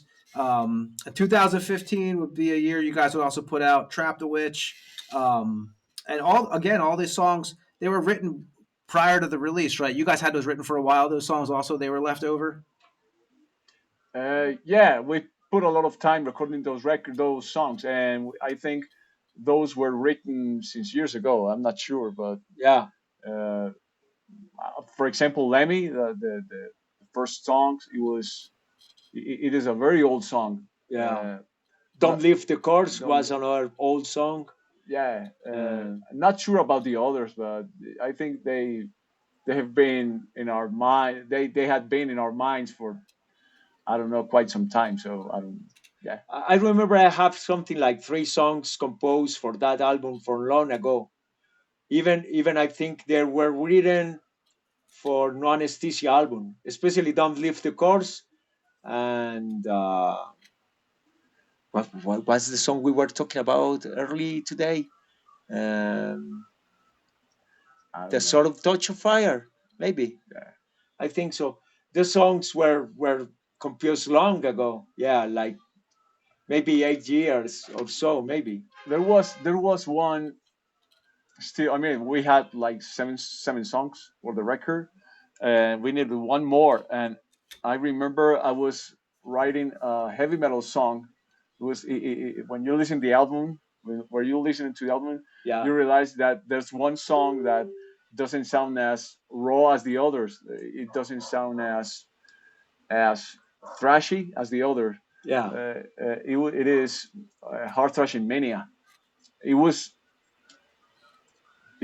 supposed to be a song for another project that I was thinking on, and I thought that maybe making little changes or something, it could fit very good. It's pretty good for the Trap the Witch album. So it adds a bit of rest or a bit of a break point in the record, so you can just take a breath and go ahead with the rest of the album.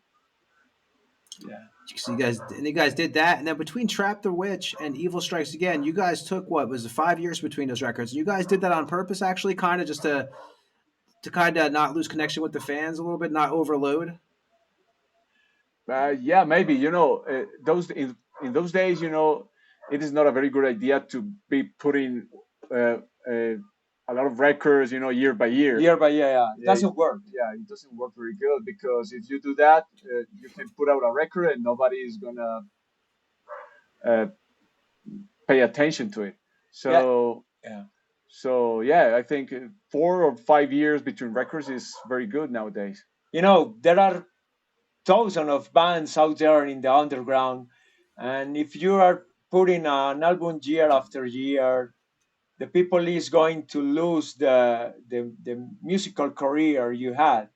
So it's the best way to give a breath to the fans to enjoy and incorporate to himself the album, the whole album of us. We want they enjoy it as much as they can, and in some time they start to asking us when is coming a new album, to create some expectations from the fans to our music, and waiting for 3, 4, 5 years is perfect time to produce a new stuff.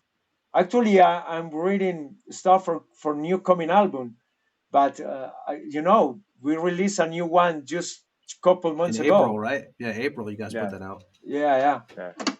So and you guys, tell me. Me and Ed always talk about it on the show, and Ed, we always talk about this, right? With and when you put out albums now, do you guys notice? This is a topic that we always kind of comes up on the show with bands on.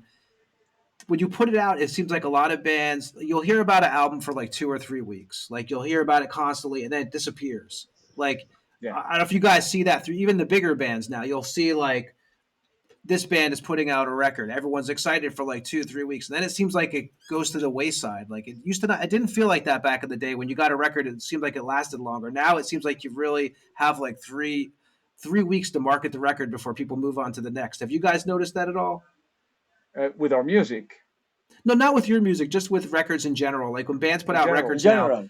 yeah, Okay. it seems like you'll hear about that record for like 2 or 3 weeks. The label will push it, and then it seems like they're on to the next record they're pushing, so that record goes away. I don't know if you guys have noticed that too, but me and Ed always talk I about got that. you. That it seems to be a thing Yeah, in that's happening. 2024. Yeah, that's Yeah. happening. Yeah, for example, like the last, I don't know, I'm not going to name any bands or anything, but when you listen at the new record of whatever band you want to name, is very good, and everybody's, you know, Loves it. talking about that. But it Speaking was like, bullshit. Yeah. yeah, it was like 15 days or something, and never is going to talk about that, never anymore. So yeah, that's a thing nowadays. In some way, that's why we are so happy working with House of Bangers, because they never give us any pressure to produce a new album as soon as I can. No, they give us enough time to make our um, to take our time to produce our music, and once we got something, we let them know. But if you are in the mainstream, big labels are asking to the artist, "Hey, we need a new album right now. Go ahead." You know, this is this is absolutely boring, and it destroys the talent and creative. And uh, I think it's great to have um, this time among each album or between each album to to to get the best uh, creative creative and feeling groove to give to us each song something special, not to focus and produce music to sell. It's because about your feelings, not about how many copies are you going to sell. You know what I mean? Yeah, definitely. When you guys did Evil Strikes Again, that's pretty much when what? So COVID hit, and you guys were planning on doing shows in Mexico and Europe, and I think the States too, right? Right before that, before the COVID took over. Yeah, about the cover. Yeah, coronavirus. Okay. No, we weren't playing in Europe. No, No, you guys were planning shows though, right? For that, you guys put out the album. Weren't you guys planning on shows in Mexico and Europe?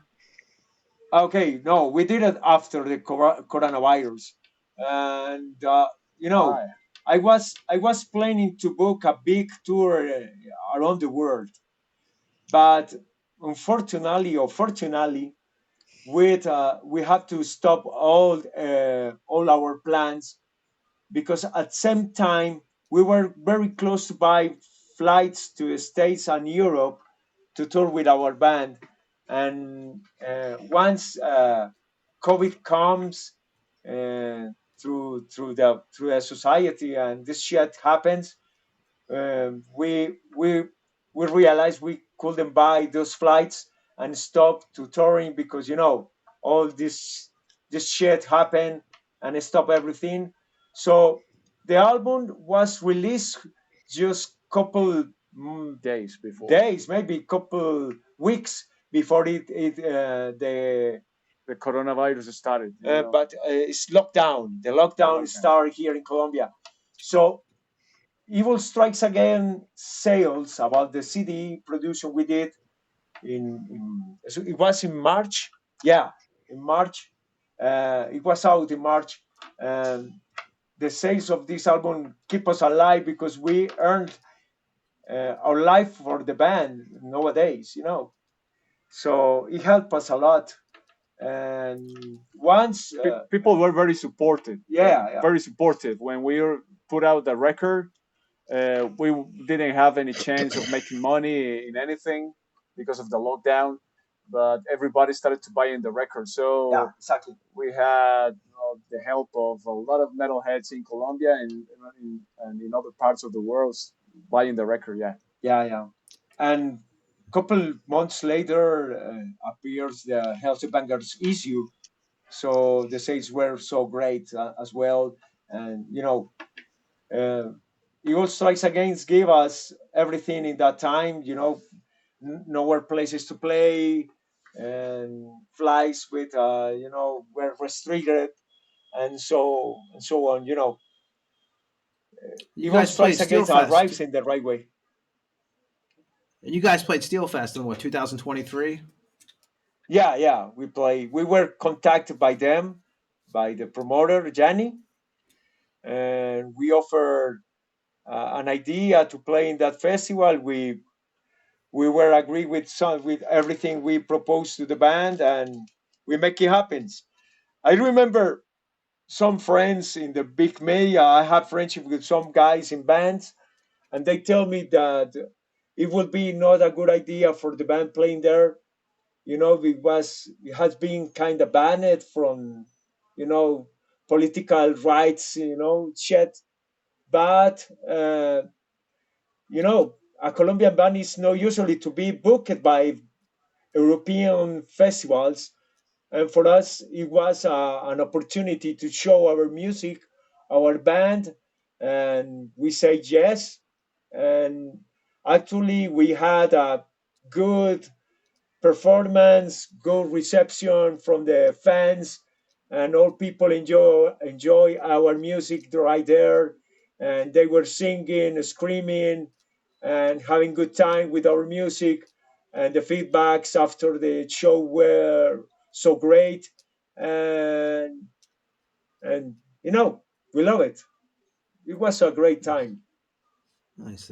Then you guys 2024, as you mentioned earlier, April 8th, you guys put out the latest record, Hungry as the Beast. And that's probably my favorite album cover you guys have, actually. I think it's a great cover. Thank you. Yeah, and that was done by Juan Ibanez. Yes,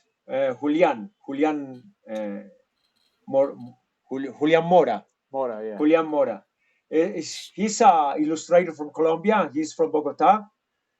I think I was seeing some of the art he has done for other bands, and I realized he did a good job as That's an a great cover, yeah. illustrator.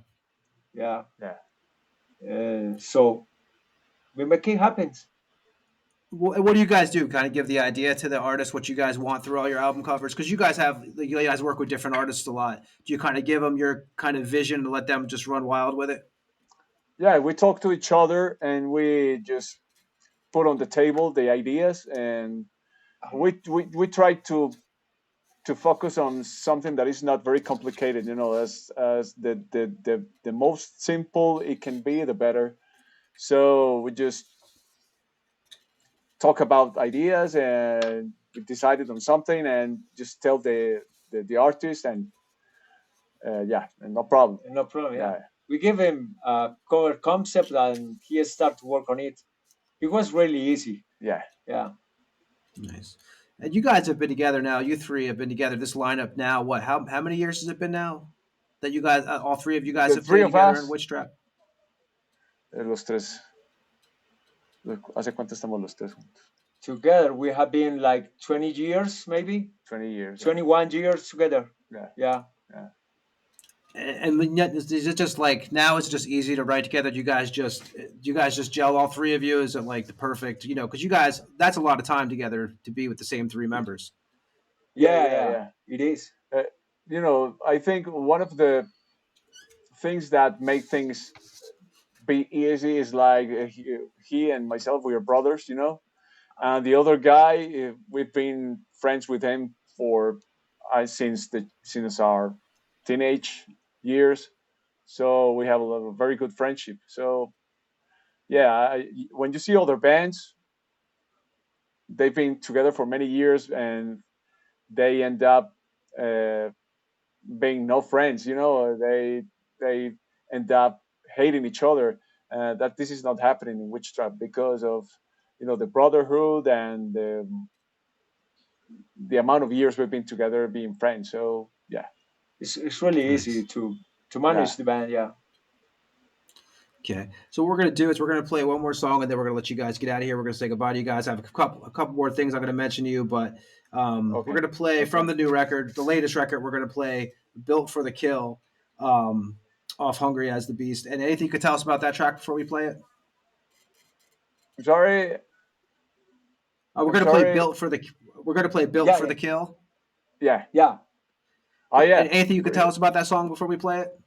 Yeah, the song is the first one of the record, and it is about invention made for the kill, for finding a victim to destroy. It is about that basically. Yeah, basically. Okay, we're going to play that, and we'll be right back with the guys from Witchtrap. This is "Built for the Kill" off "Hungry as the Beast" off the new record that came out on April 8th, 2024. We'll be right back on the Tampa Morgue with Witchtrap after this track.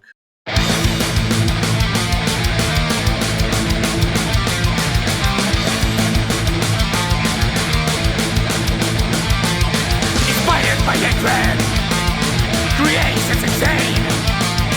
He's hell-bent for malice and prone to attack. Divorced for his search for blood and revenge. You offered compassion, but your hands what it takes. He's built for the kill, and his heart laughs, and he's mean. He's built for the kill, and his heart laughs, and he's mean.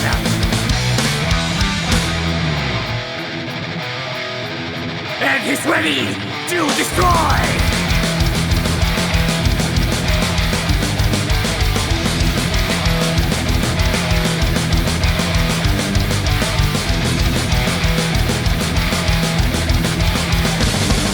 A grandiose invasion made out of the dead. Malevolent science in Satan's control. Who's run to chaos? The cannons were down. You asked for some manners, but still what a kill. He's built for the kill, and he's on last, and he's mean. He's built for the kill, and he's on last, and he's mean.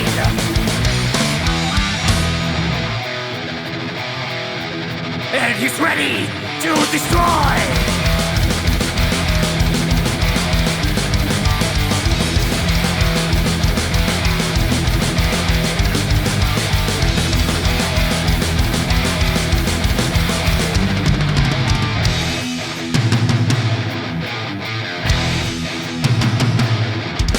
The axe in his hand is not just for the thrill.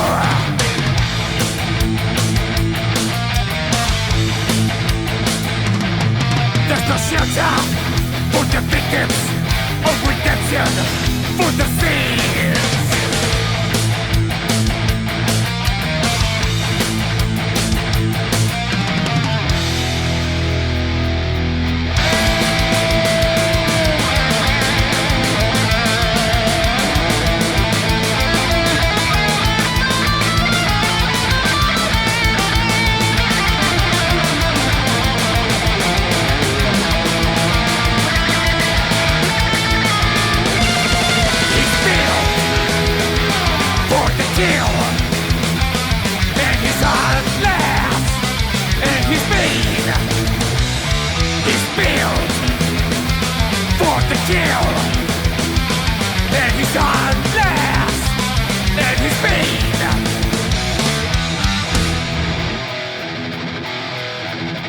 He's ready to destroy!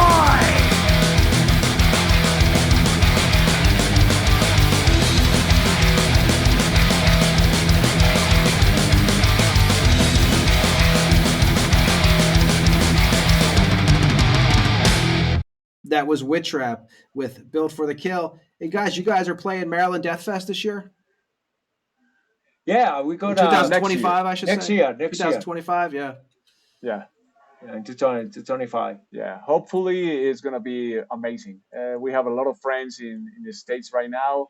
In Maryland, we have a lot of friends there, and a lot of other people from other states, they're going to come to the show. So I think it's going to be amazing. Yeah. Have you guys played it yet before? Have you guys ever played in Maryland? No, No. we've never played in the Maryland Death Fest before. No, it's first time. First time. Yeah. And what is your favorite place you played in the States? LA, I think. LA and New York, maybe. Yeah. Yeah, you guys Chicago played is- at St. Chicago is good too. Chicago is Yeah, amazing absolutely. too. Yeah. And you guys played at St. Vitus, right? Like in New York, that place just closed Ah, down yeah. actually Yeah, we have last played week. twice. Yeah. Yeah, we have twice, played yeah. twice in San Vitus. Unfortunately, Yeah, they- It's closed. Yeah. Closed down. closed, yeah. Yeah. Yeah. yeah. Yeah, closed down. And have you guys played Lithuania before? Over in Eastern Europe? No, just one time. We played in Bulgaria, Romania, I don't know how to pronounce those names in English. Romania, Republic Czech, Czech Republic. Poland, Germany. Yeah. Germany is not Eastern. Ah, no, but- sorry. In Bucharest, I don't remember. Yeah, it's like four three, or four five countries. countries. Yeah. Yeah, Just one time. Yeah. just one. And what do you guys have, besides the Maryland Death Fest, what do you guys have coming up? Any more shows or any festivals booked? In the same. I mean, that's not going to be a tour. It's just one off show. I mean, we're going to play. Yeah, do you guys have there, any tours? And yeah. Yeah.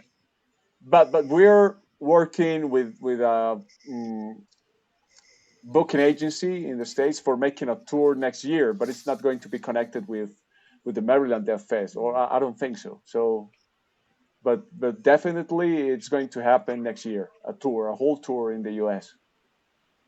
Okay, cool. And Ed, you said you played over in Colombia. Where did you play at?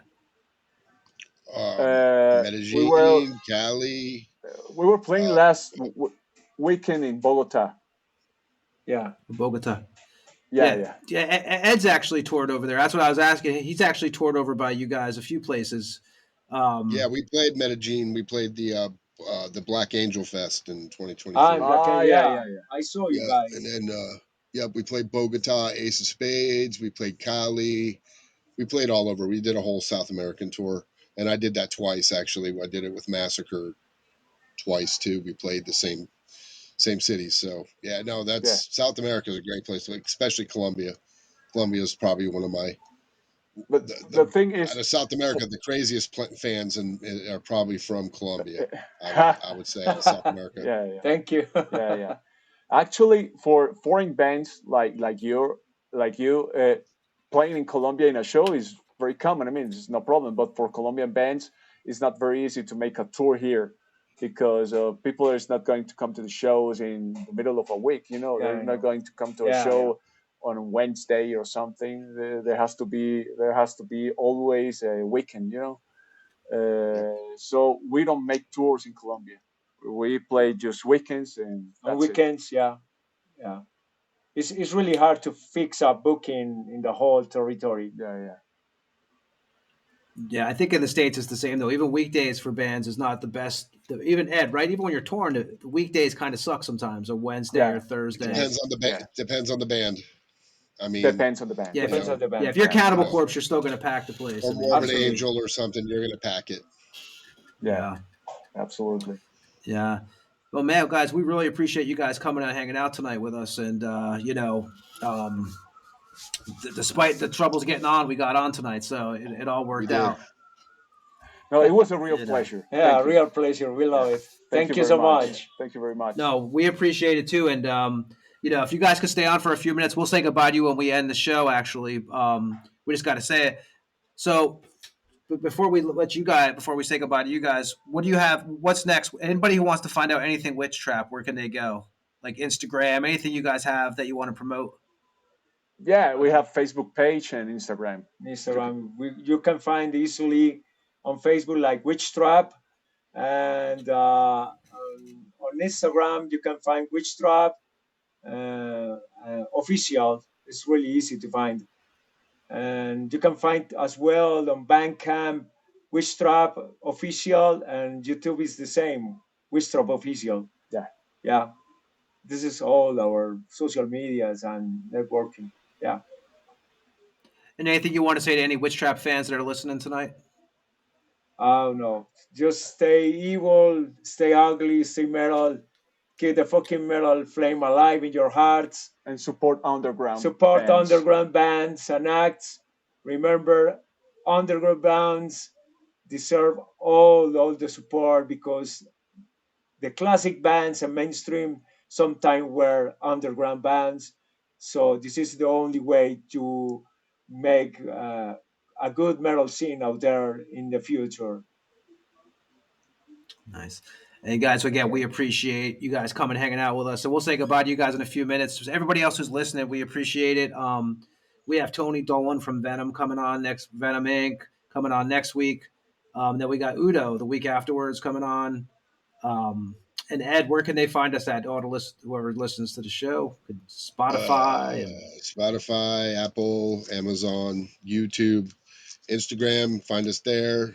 TheTampaMorgue at gmail.com for questions and hate mail. And yeah, I mean, pretty much everywhere.